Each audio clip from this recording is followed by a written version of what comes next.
नमस्कार आप सभी का। हमारे साथ एक और कैंडिडेट है, यूपी पीसीएस का इंटरव्यू चल रहा है। दिव्यांशु जी हमारे साथ हैं। ये कानपुर से अपना बीटेक किए हुए हैं और अभी इंटरव्यू देके जस्ट बाहर निकले हैं। चेहरे पे खुशी झलक रही है, बहुत हंसमुख चेहरा है। सबसे पहले सर आपका बहुत स्वागत है। जी शुक्रिया। अच्छा, कैसा रहा आपका इंटरव्यू? जी ठीक रहा है, एवरेज से कह सकता हूँ, एवरेज से ऊपर ही है। ठीक है। कितना मिनट तक लगभग चला? लगभग 25 मिनट तक इंटरव्यू चला है। कोई ऐसा सवाल जिसमें आप अटके हों?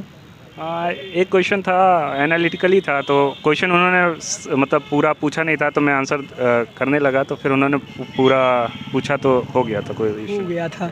अच्छा सर, जैसे कि जर्नी की शुरुआत आपने कितने समय से आप जो है तैयारी करना स्टार्ट किया?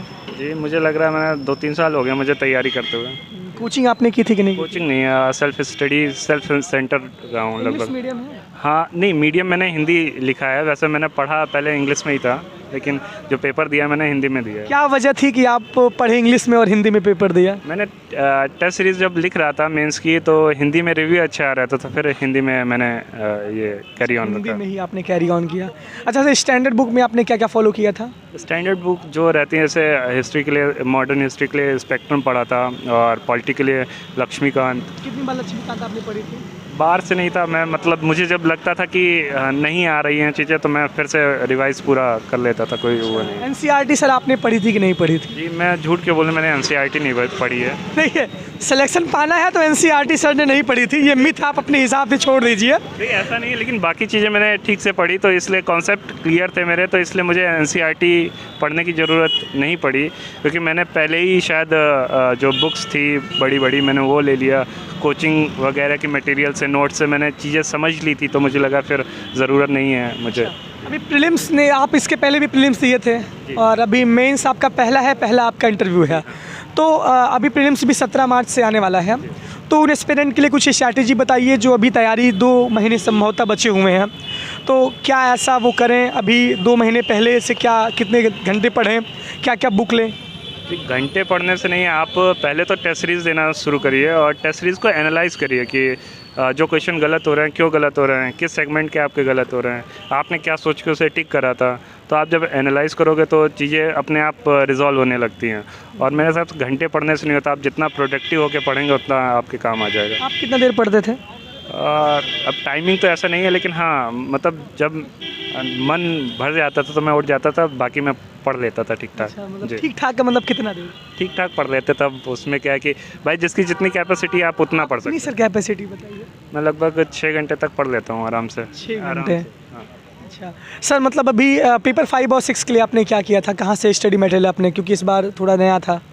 देखिए सबके लिए नया था, तो सब ही डेटा ढूंढ रहे, तो जितनी बुक्स हो सकती थी सब ने ढूंढी, नोट्स देखे, और उसमें जिसको जहाँ से मिला तो अपने नोट्स फिर सबसे देख के मैंने बनाए थे, उस हिसाब से मैंने उसको कंप्लीट कर लिया। सर न्यूज़पेपर रीडिंग आप कैसे करते थे? न्यूज़पेपर अगर कोई बच्चा पढ़ना चाहता तो कैसा न्यूज़पेपर वो पढ़े? देखिए पहले जब आप शुरुआत करते हैं तो आपको चीज़ें समझ में नहीं आती, क्योंकि इतनी ज़्यादा चीज़ें पता नहीं होती, तो एडिटोरियल आपको समझने में दिक्कत होती है। तो आप एक काम कर सकते हैं कि आप किसी यूट्यूब चैनल से एडिटोरियल को सुने।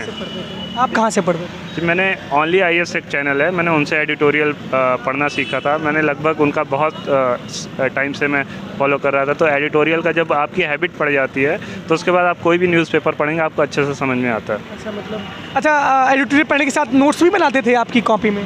नोट्स नहीं बनाता था, एडिटोरियल पढ़ लेता था। बाकी जब मेंस आता है तो आपको इतने मार्केट में नोट्स मिल जाते कि उसमें टॉपिक रहता है, तो आपको याद रहता है कि हाँ क्या पढ़ा है क्या नहीं पढ़ा है, तो उससे मैनेज हो जाता है। अच्छा सर, ये बताइए कि अभी अपने इस जर्नी में आप सबसे बड़ा मोटिवेशन किसको मानते हैं? सबसे बड़ा साथ आपका साथ किसने दिया? माता पिता का क्या रोल रहा?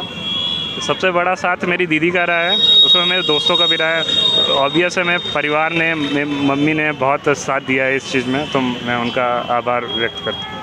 सर मेंस की आंसर राइटिंग आप कैसे करते थे? मतलब मेंस की आंसर राइटिंग के लिए मतलब कितना प्रैक्टिस करना चाहिए? अभ्यास सर कितना ज़रूरी है? रिवीजन कितना ज़रूरी है? देखिए जब तक आप आंसर राइटिंग करोगे नहीं तो आपको यही लगता है कि मुझे कुछ नहीं आता, और ये बात सही है कि जब तक आप कोशिश नहीं करोगे 3 घंटे आप लिख नहीं पाओगे, क्योंकि लिखने के लिए आपको चाहिए कि प्रैक्टिस, आप टाइमिंग लगा के लोगों के साथ बैठ के जब तक लिखेंगे नहीं तब तक नहीं होता है।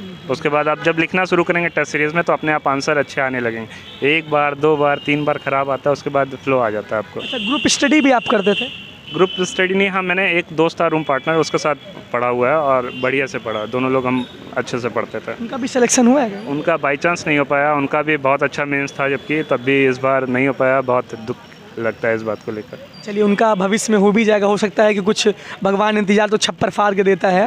वैसे आप हंस भी बहुत रहे हैं सर, तो हंसी का राज आपके क्या, मतलब आप ऐसे हंसमुख आप है ही हैं, हाँ, हंसमुख है ही हूँ, चेहरा ऐसा है आप कह सकते मतलब नटखट अंदाज है। सर आपकी हॉबी क्या है? हैं। हॉबी में मैंने यहाँ पर मतलब कुकिंग और जो टेक वर्ड होता है टेक्नोलॉजी को यूज़ करके, तो वही बताया था कि नई टेक्नोलॉजीज़ कैसे वर्क करती हैं। मैच वैच क्रिकेट खेलते हैं कि नहीं खेलते? हाँ, क्रिकेट नहीं खेलता हूँ मैं चेस खेलना पसंद करता हूँ। चेस खेलना पसंद है। सर बहुत बहुत धन्यवाद, आपका इंटरव्यू आपका शानदार रहा होगा।